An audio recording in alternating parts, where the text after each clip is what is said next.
Austraalias elava tehnoloogiaettevõtja Pauli koer Rosie sai 2024. aastal vähidiagnoosi. Keemiaravi ei andnud oodatud tulemust ja loomaarst ei andnud Rosiele suurt elulootust. Paul ei suutnud sellega leppida ja pöördus ChatGPT poole. Pärast seda, kui ta oli saanud oma koera DNA järjestuse, tulidki appi tehisintellekti tööriistad, mis aitasid tal leida üles probleemsed kohad looma DNA-s, et selle põhjal ravi välja töötada. Vähirakud on veidike teistsugused siis kui terved rakud. Ja kui sa sekveneerid DNA, siis sa otsid kõigepealt, et kus kohas on erinevused. Teiseks sa otsid need valgud, mis võivad siis olla mõjutatud.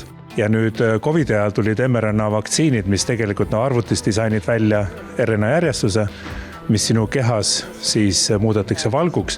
Ja võt see valk on siis nagu see, millega siis tuvastatakse ära vastav nii-öelda katkine valk ja sinu immuunsüsteem hakkab ise siis reageerima ja neid rakke hävitama. Et see tegelikult näitab veidikene sellist, et immuunsüsteem pööratakse sinu enda kasuks tööle, hävitada siis vähendada nende vähirakkude vohamist. Maailma esimese koera jaoks kohandatud mRNA vaktsiini tulemuste nägemiseks kulus umbes 6 aega ja see on seni kasvajad 75% vähendanud. Kui selline ChatGPT abil välja töötatud vähiravim töötas koera peal, siis kui kaugel oleme me sellest, et ka inimesed saaksid sel viisil oma tervisemuredele abi? No see on päris raju lugu, et see kõlab mõnes mõttes uskumatuna ja ei pane üldse üllatama, et see niisuguse hooga levib meedias. Aga tegemist on loomkatsega ja loomkatsed on meie üldse terviseteaduste arengus väga tähtsat rolli mänginud, nii et see on kindlasti oluline. Kui kohe võib küsida, kas siis inimesele saab sarnast kasutada, no veidike sarnaseid saab kasutada, aga loomulikult regulatsioonid on veidike sellised, mis päris 100% ette ei tea kunagi. Need regulatoorne pool ja see valideerimine võtab nüüd aega.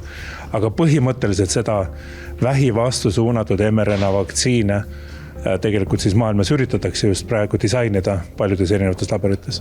Spetsiifilistel harva esinevatel haigustel vähkkasvajad on üks sektor, kus iga vähk on oma eraldi genotüübiga, tal on oma spetsiifiline ravi, kuidas seda teha.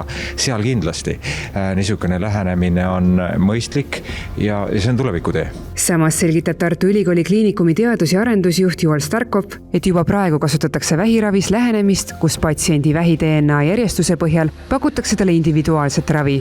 Tõsi küll, jutt käib ravimitest, mis on täna tervishoiuturul lubatud ja aktsepteeritud. Nii et personaliseeritud ravi on täna reaalsus, mitte tulevik.